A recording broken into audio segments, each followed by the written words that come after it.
Bismillahirrahmanirrahim. Assalamu alaykum, hurmatli televizor ko'ruvchilar. Istiqlol kundalik xabarlarimizni ko'rishinglarni qizg'in qarshi olamiz. Men Abdullah Yilqun. Programmamizda vatanimiz Sharq Turkiston va dunyo kun tartibida bo'lib o'tgan muhim xabarlarni huzuringizga sunishtirishimiz. Qanamizda qitinglar, ekranimizda bo'lsin. Trump Uyg'ur kishilik huquq siyosiy qonuniga imzo qo'ydi. Amerika ovozining bugungi xabarda bildirilishicha, Amerika prezidenti Trump 17-iyun Uyg'ur kishilik huquq siyosiy qonuniga rasmiy imzo qo'ydi. Çarşamba günü Amerika prezidenti Trump Sharq Turkistondagi Uyg'ur va boshqa yerlik musulmonlarning kishilik huquqiga daxli taruz qilgan Xitoy amaldorlarini jazolaydigan qonun loyihasiga rasmiy imzo qo'ydi. Uyg'ur kishilik huquq siyosiy qonun deb atalgan bu qonun loyihasi Amerika Kengash palatasi va Avam palatasi tarafidan zo'r ko'pchilikning qo'llashi bilan ma'qullangan bo'lib, bu qonun loyihasi Xitoy Kompartiyasining Sharq Turkistonda jazo lageri ta'sis qilib, Uyg'ur va boshqa yerlik musulmonlarning kishilik huquqiga daxli taruz qilish bilan aloqasi bo'lgan amaldorlarni jazolashni nishon qilgan. Bu qonun loyihasi Sharq Turkistonga chetishlik masalalarda Xitoyga qaratilgan besimni oshirishni talab qilgandan boshqa, Amerika hukumatining kishilik huquqiga daxli taruz qilgan Xitoy amaldorlariga qaratilgan jazoni tatbiqlashni talab qiladi. Bu qonun loyihasiga asosan prezident 180 kun ichida parlamentga dokument sunishi, Sharq Turkistondagi Uyg'urlar va boshqa yerlik millatlarning kishilik huquqiga daxli taruz qilgan Xitoy amaldorlarining tizimligini ta'minlashi hamda tizimlikdagi amaldorlarga jazo berishi kerak. Shuning bilan bir vaqtda bu qonun loyihasi yana Amerika tashqi ishlar ministri Mike Pompeo'ning bu qonun yo'lga qo'yilgandan keyingi 180 kun ichida boshqa munosabatlik federatsiya hukumatlari va fuqarolar jamiyati bilan suhbatlashish va hamkorlashishini hamda Sharq Turkistondagi kishilik huquq dafsandichiligi to'g'risidagi dokumentni parlamentga sunishini talab qiladi. Amerika Kengash palatasi a'zosi Kengash palatasi tashqi munosabatlar komitetining raisi Jim Rich Uyg'ur kishilik huquq siyosiy qonunining imzolanishini qarshi oldi.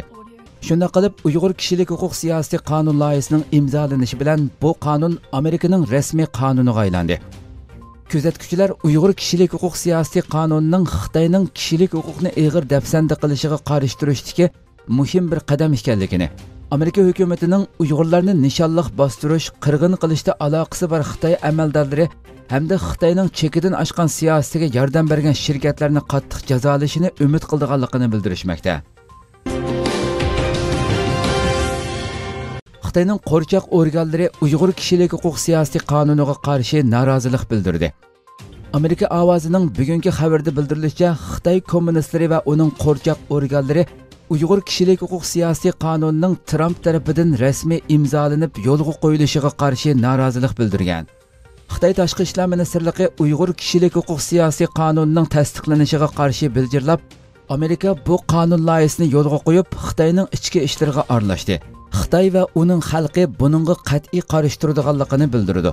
Bu terrorlik va bo'lgunchilikka qarshi turish masalasi deb ko'kamini qildi. Xitoy Xalq qurultiyi tashqi ishlar komiteti va Xitoy siyosiy maslahat kengashi va atalmish Uyg'ur Abnum rayonlik Xalq qurultiyi doimiy komiteti qatorliq qo'rchoq organlar orqa-orqadan bayonot e'lon qilib, Amerikaning Uyg'ur kishilik huquq siyosiy qonunini rasmiy yo'lga qo'yganligiga qarshi bildirlashdi. Hamda Xitoy tashqi ishlar ministrligi necha yillardan beri takrorlab modadan qolgan Amerika bizning ichki ishimizga qo'pollik bilan aralashdi degandek so'zlarni qayta takrorlashdi. Zarba berishga tirishchiligiga xohlagancha qarchatlab, turli sinib kirish, ag'dirmachilik, buzg'unchilik qilmishlari, zo'ravonlik, terrorlik qilmishlari, milliy bo'lgunchilik qilmishlari va diniy asabiy qilmishlarga yo'q bo'ldi. Jumhuriyat ichki ishlariga qo'pollik bilan aralashadigan, axloq va haqqoniyatning tuvanchligini oshkor deb sanda qiladigan bunday qilmish zo'miyarlarning razil o'yini. Buningga g'arbdagi aksiyachi kishilar ishchidan o'shib ketdi.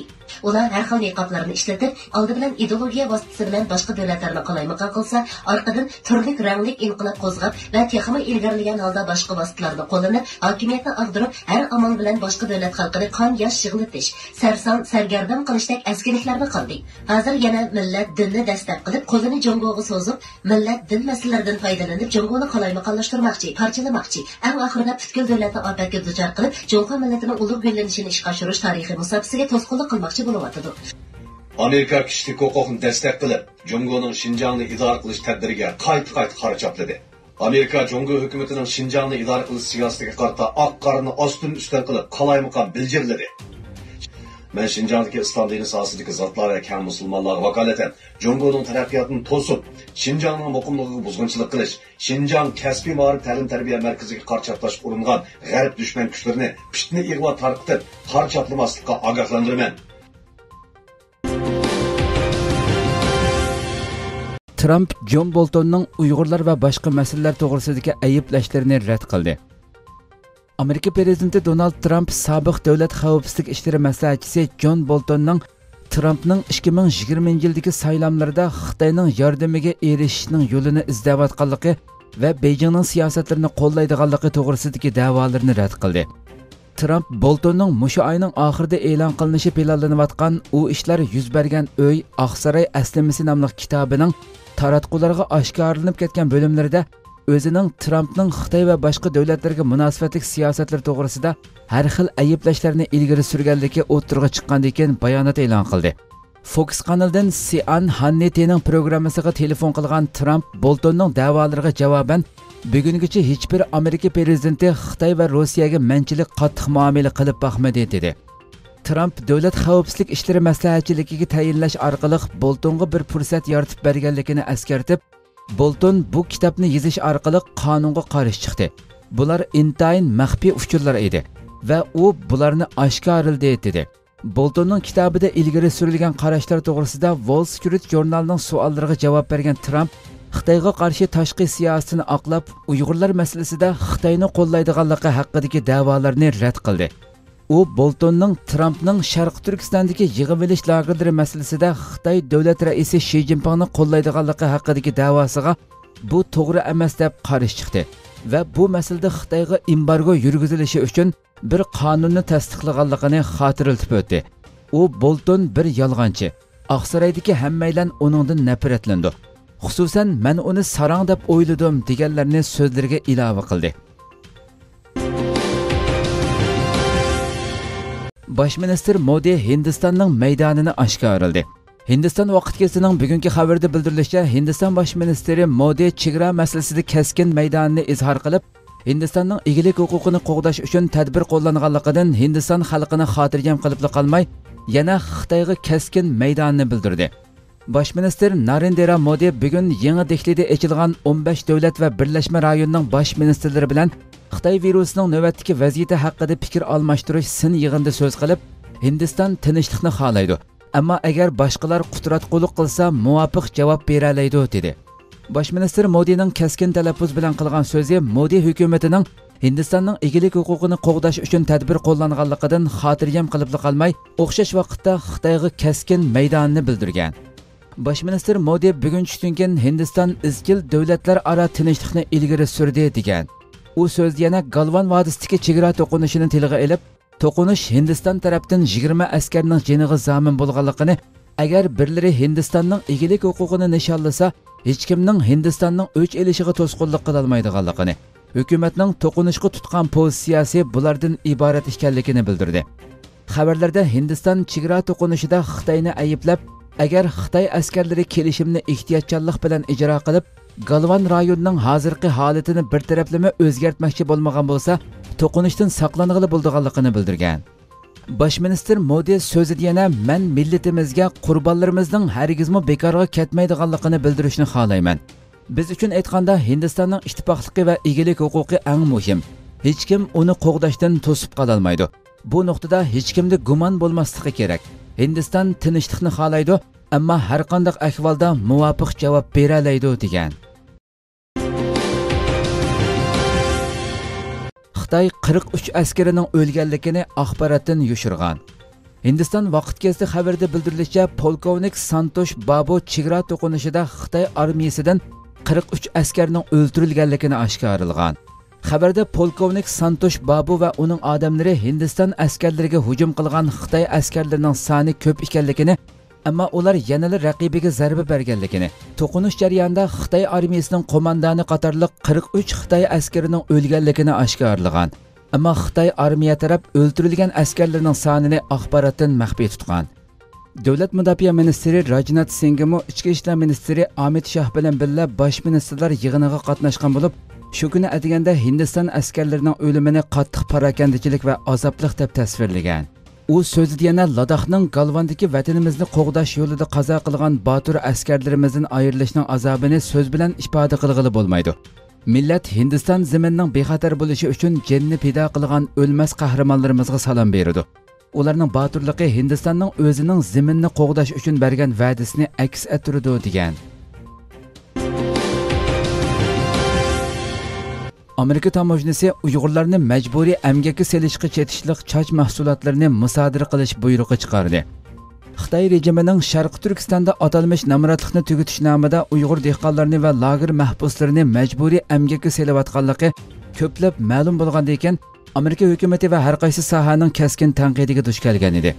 1-may kuni Amerika tamojnisi va chegara qo'g'dash idorasi maxsus buyruq tushirib, Xitoy rejimining majburiy emgak faoliyatiga chetishlik bo'lgan Xotan Xavlin choch mahsulotlari shirkatining har qanday mahsulotini Amerikaning barliq tamojna eg'izlarida musodara qilishni uqtirgan.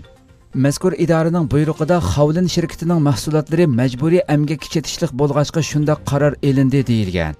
Shuningdek, munosabatli qonunlar bo'yicha majburiy emgak, ballar emgaki qatorliqlarga chetishlik barliq mahsulotlarni ishlab chiqarish, setish va yo'tkashni man'iy qildiganligi ta'kidlangan. Örkesh Davlat Uyg'ur harakati tashkilotining faxriy raisi bo'ldi. Amerika poytaxti Washington shahrida o'z faoliyatini davom qilayotgan Uyg'ur harakati tashkiloti 15-iyun kuni Tayvanda o'ltirishliq Uyg'ur faoliyatchi Örkesh Davlatning mazkur jamiyatga faxriy rais bo'lganligini e'lon qildi. Örkesh Davlat 1989-yildagi Beijing o'quvchilar harakatining rahbarlaridan biri. U shu vaqtda amdili 21 yoshga kirgan bo'lishiga qaramay televiziyadagi naq maydon suhbatida Xitoyning sobiq bosh ministri Li Pengni keskin tanqidlab, butun Xitoyni hayron qoldirgan edi. Tiananmen qirg'inchiligidan keyin Örkesh Hong Kong orqali Fransiyaga qochib ketgan hamda keyincha Amerikaga kelib Harvard universitetiga o'qishga kirgan. Örkesh Davlat shuningdek keyingi hayotida asosan Xitoy demokratlarining Xitoy kompartiyasiga qarshi turli faoliyatlarga qatnashib kelgan. Ammo keyincha Yevropa va Amerikadagi Uyg'urlarning siyosiy faoliyatlariga mo ishtirok qilgan. Bu qatim uning Uyg'ur harakati tashkilotiga faxriy rais bo'lishini ba'zilar Örkesh Davlatning siyosiy hayotidagi bir zo'r burilish deb qaramoqda. Örkesh Davlat bu munosabat bilan o'zining Facebook sahifasida bayonot e'lon qilib, Sharq Turkistondagi Uyg'ur va Qozoq qatorliq turk tilli xalqlar duch kelayotgan kishilik huquq dafsandachiligi va madaniyat qirg'inchiligiga qarshi harmay-talmay kurash qilayotgan Uyg'ur harakati tashkilotining faxriy raisi bo'lganligimdan bakmo iftixorlik his qilmoqdaman degan. U bayonotida yana o'zining Uyg'urlarning haq va huquqlari uchun kurash qilayotgan ko'plagan mardona kishilarning orasiga qo'shilganligidan sharaf his qilganligini bildirgan. Hindiston Xitoy to'qinishi zo'r inkas qo'zg'adi. Mushu haftada yuqori pallaga chiqqan Hindiston Xitoy to'qinishida 15-iyun kuni 20 nafar Hindiston askarining urib o'ldirib etilganligi ma'lum bo'lgan edi. Xitoy Tashqi ishlar ministrligi bu vaqtdagi axborot e'lon qilish yig'inida har ikki tarafdan o'lim yetim voqeasining bo'lganligini ta'kidlagan bo'lsa-mu, Xitoy tarafdan qanchalik kishining o'lganligini tilga olmagan edi. Navbatda ba'zi axborot vositalarida Ladakh rayonida Xitoy askarlaridan o'lganlarning soni 50 ga yetadiganligi olg'a surilmoqda. Valkochisi jurnalining 16-maydagi xabarda aytilishicha, Hindiston tarafmo Xitoy askarlarining ig'ir zaxm yeganligini bildirgan.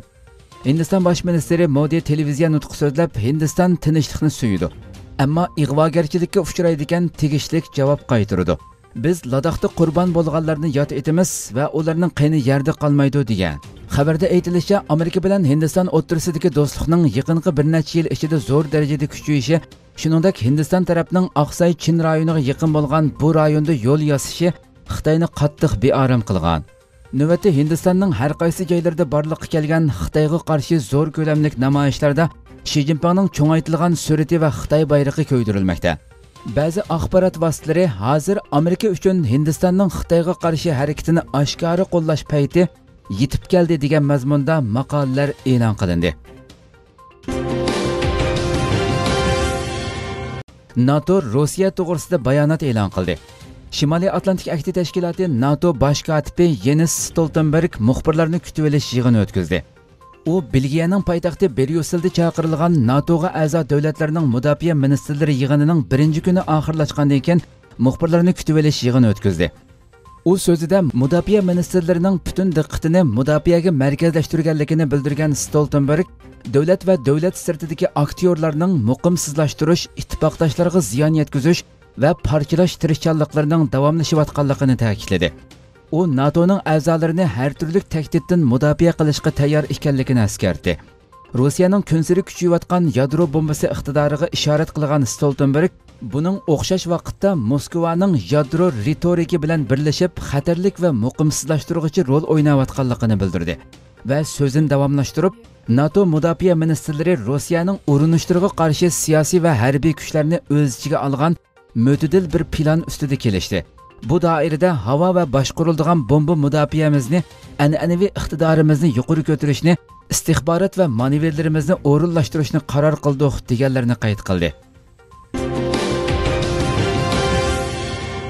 Birlashgan Millatlar Tashkiloti tarixida tunji qitim bir turk Birlashgan Millatlar Tashkiloti umumiy kengashining boshliqligiga saylandi. Turkiya ovozi radiosi xabarida bildirilishicha, Birlashgan Millatlar Tashkilotining 75-navbatlik umumiy kengash boshliqligiga Turkiyaning nomzodi bosh elchi Volkan Bozkır saylandi. 193 davlatning doimiy vakili vazifa o'tayotgan Birlashgan Millatlar Tashkiloti umumiy kengashining birdan-bir boshliq nomzodi bo'lgan Bozkır 178 davlatning qo'llashi bilan Birlashgan Millatlar Tashkiloti umumiy kengashining 75-navbatlik boshlig'i bo'ldi. Bozkır 15-sentabrda Birlashgan Millatlar Tashkilotining 74-navbatlik umumiy kengashi boshlig'i Tijjani Muhammad Bandiydan o'tkazib olgan vazifasini 2021-yilning sentabr oyigacha davomlashtirdi. Turkiyaning Yevropa Ittifoqi munosabatlariga mas'ul sobiq ministri va bosh muzokarachisi bo'lgan Bozkır, navbatda Turkiya Buyuk Millat Majlisi Tashqi ishlar komitetining boshliqlik vazifasini o'tamoqda. Cumhur Reis Erdoğan saylam jarayonini Bozkır bilan naq maydonda ko'rdi va saylam natijasi e'lon qilingandan keyin Turkiyaning Birlashgan Millatlar Tashkiloti turishliq doimiy tamsilchisi Feridun Sinirli o'g'li bilan telefonda ko'rishdi va bu ahvoldan mamnun bo'lganligini bildirib tabrikladi. Volkan Bozkır qarordan keyin ijtimoiy uchur hisobida bayonot e'lon qilib, bu qiyin kunlarda liderlik vazifasini ustiga olib, Birlashgan Millatlar Tashkilotining mas'uliyatlarini eng kuchli shaklda ado qilishini amalga oshirish uchun ko'p taraflamalik va xalqaroliq hamkorlik asosida xalqaroliq masalalarga va ularning hal qilinishiga aloqador qarorlarning elinishiga g'ayrat qilaman deganlarini bildirdi. U bayonotida yana bu tarixiy vazifaga meni nomzod ko'rsatgan hurmatli Cumhur Raisimiz Recep Tayyip Erdo'g'onga va tashqi ishlar ministrimiz Mavlud Çavuşoğlu'ga rahmat aytaman deganlarini bildirdi. Turkiya hay'ati Liviyani tuyuqsiz ziyorat qildi. Türkiye Cumhuriyeti Tashqi ishlar ministri Mavlud Çavuşoğlu, Cumhur Raislik Sarayı bayonotchisi İbrahim Kalın ve Milli İstihbarat İdaresi Başlığı Hakan Fidan'dan tuzilgan hay'at Liviya poytaxti Tripolida tuyuqsiz ziyarati bo'ldi. Türkiye ovozi radiosi xabarida bildirilishicha, Türkiye Tashqi ishlar ministri Mavlud Çavuşoğlu, Xazina va Moliya ministri Berat Albayrak, Cumhur Raislik Sarayı bayonotchisi İbrahim Kalın, Milli İstihbarat İdaresi Başlığı Hakan Fidan qatorliq rahbarlardan tashkillangan bir hay'at Liviya poytaxti Tripolini ziyorat qildi. Turkiya hay'ati Liviya poytaxti Tripolida bosh ministr Faiz As-Sarraj bilan ko'rishdi. Liviya hukumatining uchrashishlar to'g'risida e'lon qilgan bayonotida Turkiya hay'ati bilan ikki taraf munosabatlarini taraqqiy qildirish yo'llarining muzokara qilinganligi qayd qilindi. Bayonotda Liviyaning navbatdagi vaziyati va Liviya krizisini hal qilish uchun xalqaro tirishchiliklar bilan ikki davlat o'rtasidagi qarindoshlik rishtalariga tayangan holda nurg'un o'xshamagan sohalardagi hamkorlik masalalarining muzokara qilinganligi eskartildi. Turkiyaning davlat egaligidagi va xususiy shirkatlarning Liviyadagi ul aslaha qurilishi, shundaqla neft sohasidagi xizmatlari va selingan mablag'lar to'g'risida muzokara o'tkazilganligi eskartilgan bayonotda ikki davlat o'rtasidagi 2019-yili noyabr oyida tuzilgan xavfsizlik va harbiy hamkorlik bilan dengiz huquqiy tabiiyliklarini bekitishda fikr birligi hosil qilingan kelishimlarning imzolanganligi bildirildi. Bayonotda bu kelishimlar orqali Liviyaning davlat mudofaasi va xavfsizlik kuchini tashkillashda hamkorlik o'rnatish, Liviya xavfsizlik qismlarini tarbiyalash va qo'llantirish, dengiz tabiiylik huquqiy masalalarining muzokara qilinganligi qayd qilindi. Türkiye Cumhuriyeti Tashqi ishlar ministri Mavlud Çavuşoğlu, Berat Albayrak ve İbrahim Kalın Liviya Davlat Oliy Kengashining boshlig'i Xolid Al-Mashri bilan ko'rishdi. Qirg'izistonda yangi hukumat qurildi. Oldingi kuni chiriklik jinoyati bilan ayblanganligi sababidan Muhammad Qali Ablig'aziyev bosh ministerlik vazifasidan istifa bergandan keyin 120 kishilik parlament yangi bosh ministr va hukumatni bekitish uchun yig'in chaqirgan edi. Qo'batbek Boronov parlamentda so'zlagan nutqida hukumatning oldingi qatordagi xizmati iqtisodning muqimligini qo'g'dash va davomlashtirish, shundaqla Xitoy virusiga qarshi kurash qilish va parlament umumiy saylamini radga selish ekanligini aytgan edi. Qubatbek Boronov hukumat kabinetida ko'rinarli o'zgarishlarni qilmadi. Birinchi muavin bosh ministrligiga Almazbek Batrebekovni va bosh ministr uchur aloqa texnikalari davlat komiteti boshliqligiga Oltinbek Ismoilovni tayinladi. Hukumat programmasi, qurilmasi va ministrlar kabinetimi parlamentda tasdiqdan o'tdi. Boronov Qirg'izistonning janubidagi O'sh rayonining O'zgin shahrida tug'ilgan. Beshkek Texnika universiteti binokorlik fakultetini bitirgan bo'lib, 2003 yildan 2018 yilgacha jiddiy holatlarga taqobil turish ministrligida har xil vazifalarni o'tagan. Boronov Muhammad Qali Ablig'aziyevning hukumat kabinetida birinchi muavin bosh ministr va davlatlik virusga qarshi kurash bosh shtabi boshlig'i vazifasini o'tamoqda edi. 31 avgustda mustaqilligining 29-yilligini tabriklash oldida turgan Qirg'izistonning 31 bosh ministri Qubatbek Boronov bo'lib saylandi. Hurmatli televizor ko'ruvchilar, shuna qilib bugungi xabarlarimiz mushu yerda oxirlashdi. Inshaalloh atigi programmamizni ko'rishgacha sizlarni Janobi Allohga topshiramiz. Shunday programma oxirida ekran orqasidagi barliq xizmatdoshlarimga ko'pdan ko'p rahmat aytaman. Assalomu alaykum va rahmatulloh.